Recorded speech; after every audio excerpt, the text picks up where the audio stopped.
Snow fell softly over Rockefeller Plaza. Among thousands of glittering lights, Elena Lane sat motionless in her wheelchair, clutching a small card with shaky handwriting. "Merry Christmas, Dad." Tears traced down her cheeks and melted into the snow as if they had never existed. Nearby, a little girl tugged her father's sleeve. "Daddy, why is she crying all alone?" The man followed her gaze, stepped closer, his voice warm and gentle. "Merry Christmas." Elena looked up, met his eyes, and in that single moment, a Christmas night began to change everything. 3 years ago, Elena Lane's life shattered in a moment. The collision came without warning on a rain-slick street in Lower Manhattan. When she woke in the hospital, the doctors delivered news that felt like a second death. Her legs would never move again. She was 23, a junior art director at a boutique gallery, planning a summer in Paris. Instead, she spent 6 months learning to navigate a world built for people who could walk. Her mother had died when she was 12. Now her father, Robert Lane, became her only family. But Robert didn't know how to comfort. He only knew how to command. "You're a Lane," he told her in the rehabilitation center, his jaw tight. "Lanes don't break. Get stronger." Elena tried. She underwent experimental treatments, endured painful physical therapy, forced smiles during charity galas where donors whispered behind champagne flutes. But strength, she learned, wasn't the same as healing. Robert owned Lane Holdings, a commercial real estate empire worth $3 billion. His office sat on the 42nd floor of Lane Tower, overlooking Central Park. He worked 16-hour days, closed deals with a handshake and a glare, and believed that power was the only currency that mattered. Love, in his language, meant providing, protecting, pushing. He hired the best caregivers for Elena, bought her a penthouse with elevator access, enrolled her in every wellness program Manhattan offered. What he never did was ask what she needed. What she needed was to be seen. Not as Robert Lane's disabled daughter, not as a tragedy, just as Elena. She found solace in painting. Her canvases were haunting. Empty wheelchairs in snowfields. Staircases leading nowhere. Birds with broken wings, still trying to fly. Her art teacher once said they were the saddest paintings she'd ever seen. Elena replied, "Good. Then, they're honest." Across the city, Nathan Cole carried his daughter through the evening crowd, her small hand warm in his. Lily was 7, with wild brown curls and a gap-toothed grin that made strangers smile. She believed in magic the way some people believed in gravity completely, without question. Nathan didn't believe in much anymore. Not since his wife died 3 years ago on Christmas Eve. He'd been a sound engineer once, designing acoustic systems for concert halls and corporate towers. Good money, steady work, a future. Then Lane Holdings fired him for flagging a safety issue their CEO didn't want to hear about. 2 weeks later, his wife collapsed. Cancer, stage 4, no insurance. No savings left after the layoff. She died holding his hand in a county hospital, while Lily slept in the waiting room, clutching a stuffed reindeer. Nathan never fought back, never sued, never even raised his voice. He just took Lily and left the city for 18 months, working odd jobs in Pennsylvania, trying to forget. But Lily missed New York. She missed the lights, the noise, the way the subway rumbled under their feet, so they came back. Now Nathan installed Christmas lights for the city, temporary contract work that paid enough to keep them in a studio apartment in Astoria. Lily thought his job was the best in the world. "You make the whole city sparkle, Daddy," she'd say. He didn't tell her that every time he climbed a ladder, he thought about falling. Not because he wanted to, but because he was tired. So tired. Tonight, though, Lily was happy. They'd come to see the Rockefeller tree, a tradition even when they had nothing else. She pressed her nose against the plaza barrier, breath fogging the cold air. Eyes wide. "It's so pretty." Nathan smiled. For her, he could still smile. That's when Lily saw Elena. The woman in the wheelchair sat apart from the crowds, her face tilted down, shoulders shaking. Lily's smile faded. She turned to Nathan, tugged his coat. "Daddy, why is she crying?" Nathan followed her gaze. The woman looked young, mid-20s maybe, dressed in an expensive wool coat. But her posture was crumpled, defeated. Around her, families laughed and took photos. No one seemed to notice her. "Maybe she's just sad, sweetheart," Nathan said gently. "Sometimes people get sad at Christmas." Lily frowned. "Can we help her?" Nathan hesitated. He'd learned to keep his head down, not get involved. Life was simpler that way. But Lily was already moving. Slipping under the barrier, walking toward the woman with the fearless confidence of a child who still believed kindness mattered. "Lily, wait." But she was already there. Elena looked up, startled, as a little girl appeared in front of her, holding out a candy cane. "Hi," Lily said brightly. "You look sad. Do you want this? It's peppermint, my favorite." Elena stared at the girl, then at the candy cane, her throat tightening. When was the last time someone had offered her something without pity in their eyes? Thank you," she whispered, taking it. Her voice cracked. Lily beamed. "Merry Christmas." Nathan caught up, slightly out of breath. "I'm so sorry," he said quickly, meeting Elena's eyes. "She's very friendly." Elena looked up at him. He was tall, lean, with tired eyes and calloused hands. There was something honest in his face, something unguarded. "It's okay," she said softly. "She's sweet." Nathan crouched down to Lily's level. "We should let the lady enjoy the lights, okay?" But Lily wasn't ready to leave. "Are you here alone?" she asked Elena. Elena nodded, unable to speak. "That's sad," Lily said matter-of-factly. "Nobody should be alone at Christmas. Right, Daddy?" Nathan met Elena's gaze again, and something unspoken passed between them. Loneliness. Recognized loneliness. "Right," he said quietly. Then, to Elena. "Even when the world feels cold, Christmas is still worth living if you have someone to share it with." Elena felt tears prick her eyes again. But this time, they weren't entirely sad. "Thank you," she whispered. Suddenly, the plaza lights flickered and went dark. The crowd gasped. Lily grabbed Nathan's hand.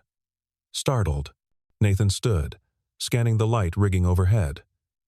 Years of engineering training kicked in automatically.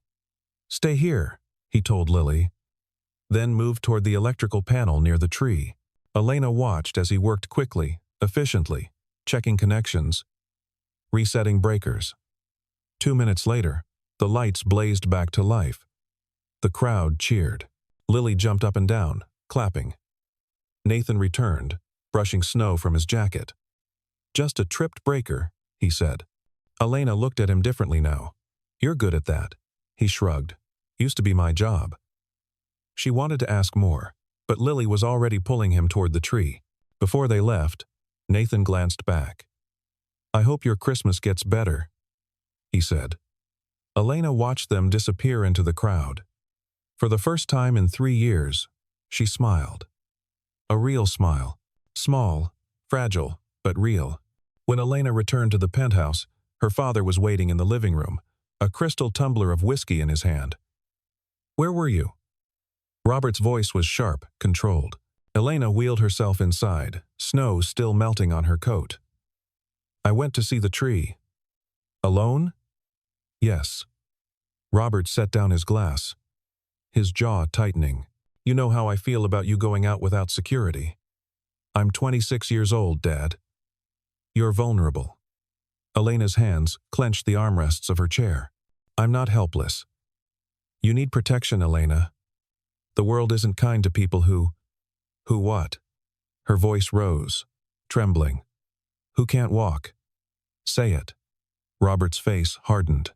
"Don't twist my words. I'm trying to keep you safe." "No," Elena said, her voice breaking. "You're trying to keep me hidden. There's a difference." Silence fell between them, heavy and cold. Robert looked at his daughter, saw the tears in her eyes, and felt something twist in his chest. but he didn't know how to reach her. He never had. "You're Elaine," he said finally. His tone softer, but still firm. "We don't show weakness. We don't need pity. I don't need pity, Dad. I need to live." Robert said nothing. Elena turned and wheeled herself toward her room, but before she closed the door, she stopped. "I met someone tonight," she said quietly. "A father and his daughter. They were kind to me. They didn't see me as broken." Robert frowned. "Who were they?" "I don't know. Just people." She paused. "Real people." The door closed. Robert stood alone in the dim living room, staring at nothing. Later that night, Elena sat at her laptop, unable to sleep. She kept thinking about the man at the plaza, the way he'd fixed the lights so easily. The sadness in his eyes. On impulse, she opened a search engine and typed, "Nathan Cole, sound engineer, New York." It took less than 5 minutes to find him. LinkedIn profile, outdated but still visible. Former employee of Lane Holdings, Acoustic Engineering Division. Termination date, December 2021. Elena's blood went cold. She clicked deeper, pulling up internal company records she had access to as Robert's daughter. There it was, buried in HR files. Termination. Authorized by CEO Robert Lane. Cause: insubordination. She read the details, her hands shaking. Nathan had reported a safety flaw in the Lane Tower sound system. Robert had dismissed it, called it an unnecessary expense. Nathan pushed back. 2 weeks later, he was fired. Elena sat back, her chest tight. Her father had destroyed that man's life. And she'd just met him at the Christmas tree, smiling at his daughter, like nothing was wrong. The memories came to Nathan in fragments, unwanted and sharp. 3 years ago, he'd been a different man. Confident, successful, proud. He'd worked on Lane Tower's acoustic redesign, a multi-million-dollar project that was supposed to be his career breakthrough. Then he found the flaw, a resonance issue in the emergency sound system, a design error that could fail during an evacuation. He reported it immediately, submitted a full technical breakdown to his supervisor, then to the VP of operations. They buried it. Too expensive to fix. Too close to the deadline. Nathan couldn't let it go. He went directly to Robert Lane, walked into the CEO's office during a board meeting, laid out the evidence. Robert listened for exactly 90 seconds. Then he said, "You're overstepping, Mr. Cole. We have engineers who've signed off on this system. If you can't trust the process, you don't belong here." Nathan was escorted out by security. 2 weeks later, the termination letter arrived. No severance. No references. Just a legal notice reminding him of his NDA. He didn't tell his wife right away. He couldn't. She was already sick, already struggling. He tried to find new work, sent out 100 resumes, called every contact he had. No one would hire him. Robert Lane's name carried weight. A blacklist didn't need to be official to be effective. When Sarah collapsed, Nathan sold everything. Their car, their furniture, his recording equipment. It wasn't enough. The hospital bills piled up faster than he could count. She died 3 days before Christmas, holding his hand, whispering, "Take care of Lily." He did. He took their daughter and ran, far from New York, far from the city that had chewed him up and spit him out. He worked construction in Scranton, dishwashing in Allentown, anything that paid cash. Lily never complained. She drew pictures of snowmen and reindeer, taped them to the walls of their motel rooms, and told him, "It's okay, Daddy. Mommy's watching us." Nathan didn't believe in heaven, but he didn't tell her that. They came back to New York a year ago because Lily asked. She wanted to see the Christmas lights again, the ones Mommy used to love. Nathan couldn't say no. Now he climbed ladders in the cold, stringing lights across the city, and pretended he wasn't afraid of heights. Pretended he wasn't one bad fall away from leaving Lily alone. Tonight, after tucking her into bed, He stood by the window of their tiny apartment, looking out at the distant glow of Rockefeller Plaza. He thought about the woman in the wheelchair, the sadness in her eyes. He wondered if she was okay. He wondered if anyone ever really was. 2 weeks later, Elena stood in the ballroom of Lane Tower, overseeing the final preparations for the company's annual Christmas charity event. It had been her idea, pitched carefully to her father over breakfast. A holiday event for people with disabilities, she'd said. Art workshops, music, food, something meaningful. Robert had agreed, but only because his PR team loved it. Lane Holdings Gives Back made for good headlines. Elena didn't care about his motives. She just wanted to create something real. She also wanted to see Nathan again.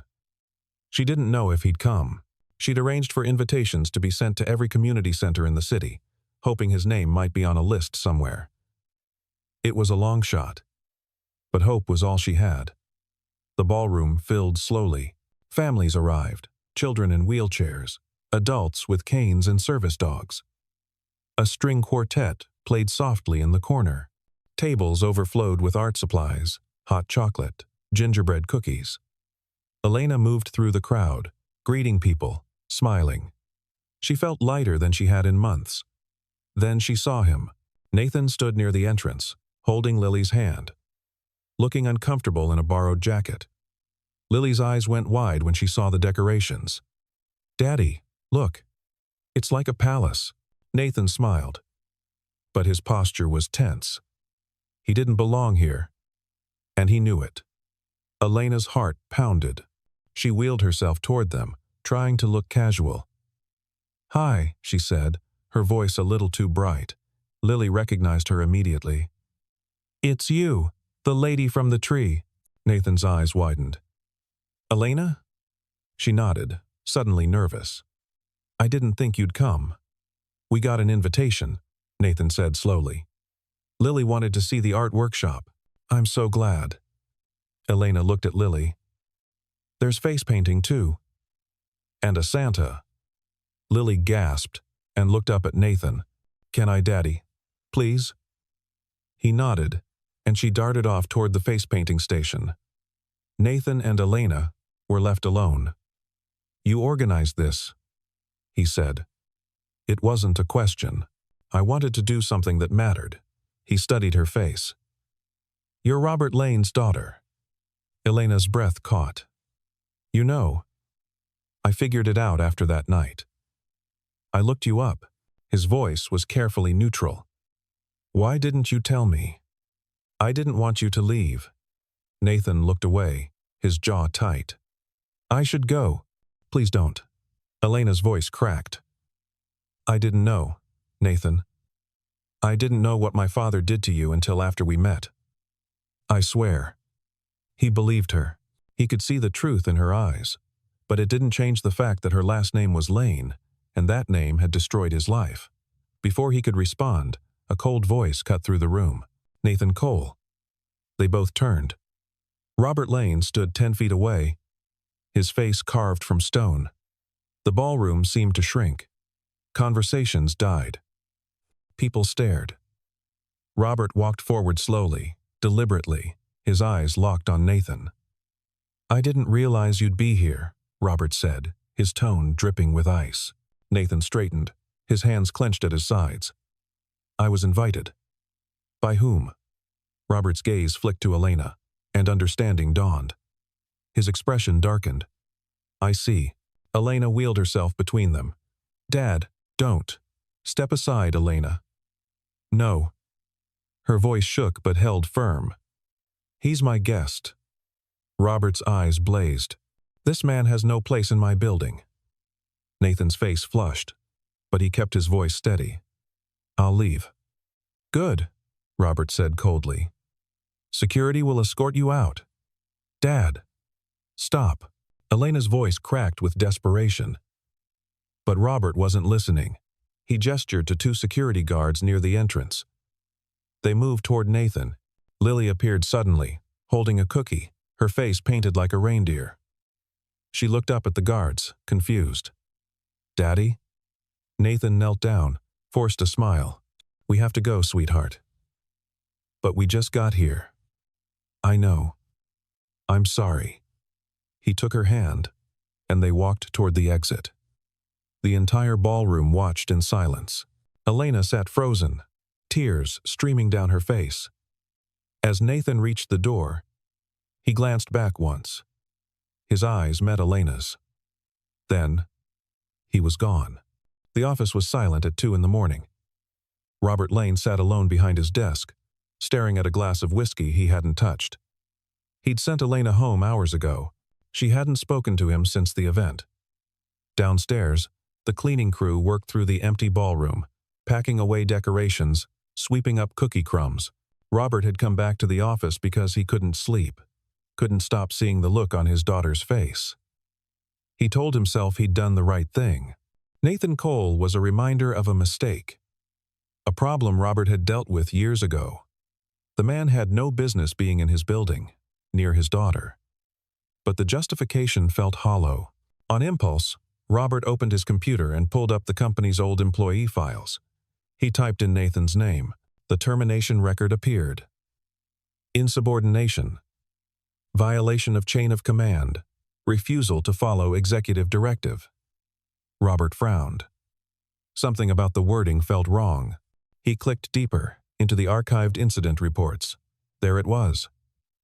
Nathan's original safety complaint, filed the 10th of December 2021. Detailed technical analysis. Photos, audio recordings. Robert's chest tightened. He opened the executive response memo, written by his VP of Operations, and approved by Robert himself. Employee concerns, deemed exaggerated. System meets code. No action required. Then Robert found something else. A separate file, buried in legal archives. An incident report from the 18th of December 2021. Electrical fire in Lane Tower's 40th floor sound control room. Cause, resonance overload in the emergency system. Damage, $40,000. Injuries. 1. Robert Lane. Minor burns to left hand and smoke inhalation. Hospitalized for observation. The memory hit him like a fist. He'd been in that room when the fire started, reviewing contracts late at night. The smoke had been suffocating, the heat unbearable. Someone had pulled him out. Robert had been disoriented, barely conscious. He never saw the man's face. He'd assumed it was security. But now, staring at the file, he saw the name listed under first responder. Nathan Cole, acoustic engineer. Nathan had been working late, heard the alarm, and ran into the fire. Saved Robert's life. 2 weeks later, Robert had fired him. Robert's hands shook. He closed the laptop, stood, and walked to the window. The city glowed below, indifferent and cold. He'd spent his whole life building an empire, crushing anyone who stood in his way, believing that power and control were the same as strength. Now, he saw the truth. He was just a man who'd destroyed the life of the person who'd saved him. And in doing so, he'd driven his daughter further away. Robert didn't sleep that night. At dawn, he stood outside a narrow apartment building in Astoria, staring up at the third-floor window. He'd never been to this neighborhood before. It felt foreign, uncomfortable. He climbed the stairs slowly, his expensive shoes echoing on the worn steps. When he reached apartment 3C, he hesitated. Then he knocked. Nathan opened the door, surprise flashing across his face. "Mr. Lane." Robert nodded stiffly. "May I come in?" Nathan didn't move. "Why are you here?" "I need to talk to you. I think you said everything last night." "Please," Robert said quietly. The word felt strange in his mouth.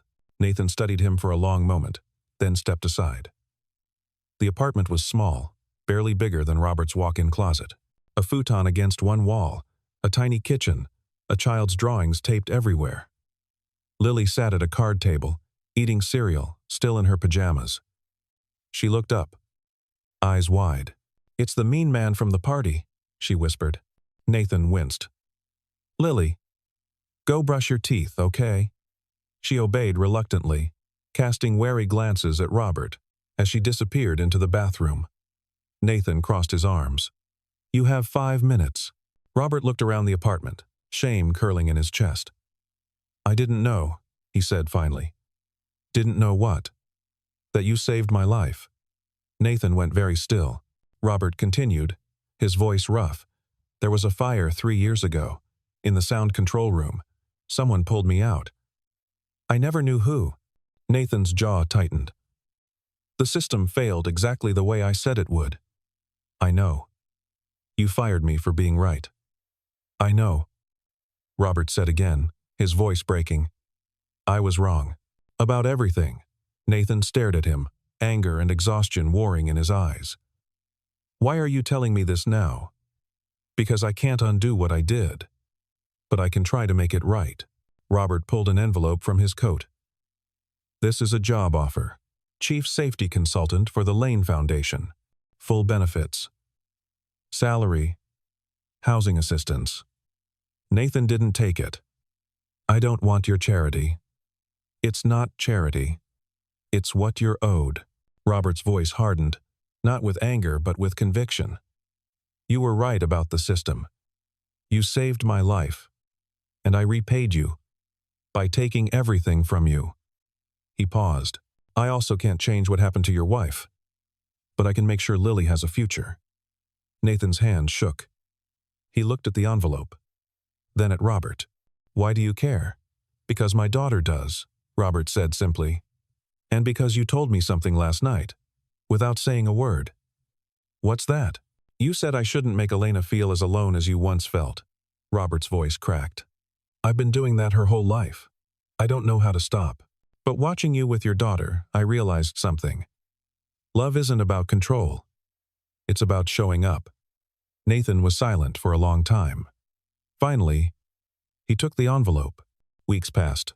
Winter deepened over New York, and something shifted in the Lane household. Robert began coming home earlier.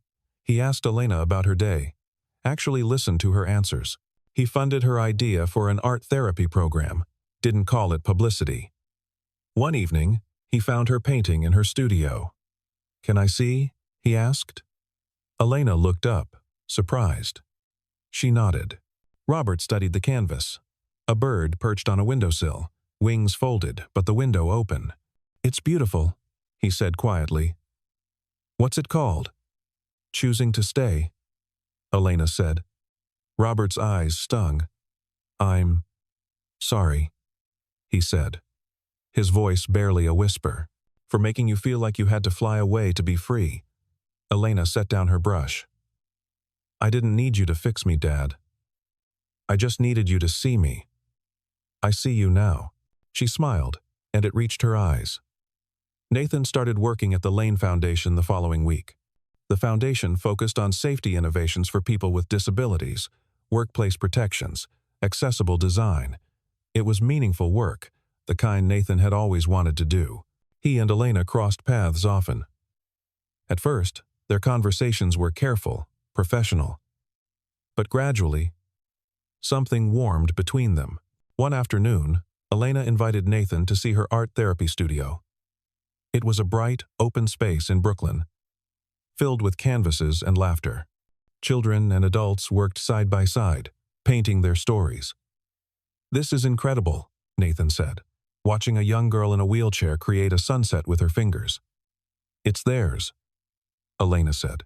I just gave them the space. Nathan turned to her. You gave them more than that. You gave them hope. Their eyes met, and the air between them shifted. Elena looked away first, her cheeks flushing. Do you want to help with something? She asked quickly. I'm setting up new easels. But the lighting's wrong. Nathan grinned. I think I can handle that. They worked together through the afternoon, adjusting angles, testing brightness. Lily showed up after school, delighted to see Elena again. She painted a picture of the three of them standing under the Rockefeller tree, holding hands. That's us, Lily declared proudly. We're a team. Nathan and Elena exchanged a glance, something unspoken passing between them. That night, after Lily fell asleep, Nathan walked Elena home. Snow drifted down softly, coating the streets in white. They didn't talk much. They didn't need to. At her building, Elena stopped and turned to him. "Thank you," she said. "For what?" "For showing up that night. For not giving up." Nathan stepped closer. "You're the one who didn't give up, Elena. You built all of this." He gestured back toward the studio. "You turned your pain into something beautiful." Her eyes filled with tears. "I don't feel beautiful." "You are," Nathan said quietly. "You don't need to stand to be strong. You're already the strongest person I know." Elena couldn't speak. Nathan reached out, hesitated, then gently brushed a tear from her cheek. "I should go," he whispered. But he didn't move. Neither did she. The kiss was soft, tentative, like the first snow of winter. When they pulled apart, Elena was smiling through her tears. "Merry Christmas, Nathan," she whispered. "Merry Christmas, Elena." 3 months later, a blizzard hit New York. The storm came fast and brutal, shutting down streets, trapping people indoors. Elena's art studio was in session when the power failed. The lights went out. The heating died. The automatic doors locked. Elena, along with 6 students and 2 volunteers, was trapped inside. She tried to stay calm, but the temperature was dropping fast. One of the children started to cry. Elena pulled out her phone. No signal. The walls of the building were too thick, the storm too strong. She wheeled herself to the window, saw nothing but white. Panic clawed at her chest. Across the city, Nathan was at the foundation office when he saw the weather alert. His phone buzzed. A message from Elena's assistant. "Elena's at the studio. Can't reach her. Phones are down." Nathan's blood went cold. He grabbed his coat, didn't bother explaining to anyone, and ran. The streets were chaos. Taxis couldn't move. Subways were stalled. Nathan ran on foot, his breath burning in his lungs, snow blinding him. It took him 40 minutes to reach the studio. The building was dark, the doors frozen shut. Nathan pounded on the glass, shouted Elena's name. No response. He looked around frantically, spotted a side window. He grabbed a metal trash can, smashed the glass, and climbed through. Inside, the studio was freezing. He found them huddled in the center of the room, wrapped in drop cloths and canvas tarps. Elena looked up, her face pale, and her expression crumbled with relief. "Nathan." He crossed to her in 3 strides, knelt down, pulled her into his arms. "I've got you," he whispered. "I've got you." He worked fast.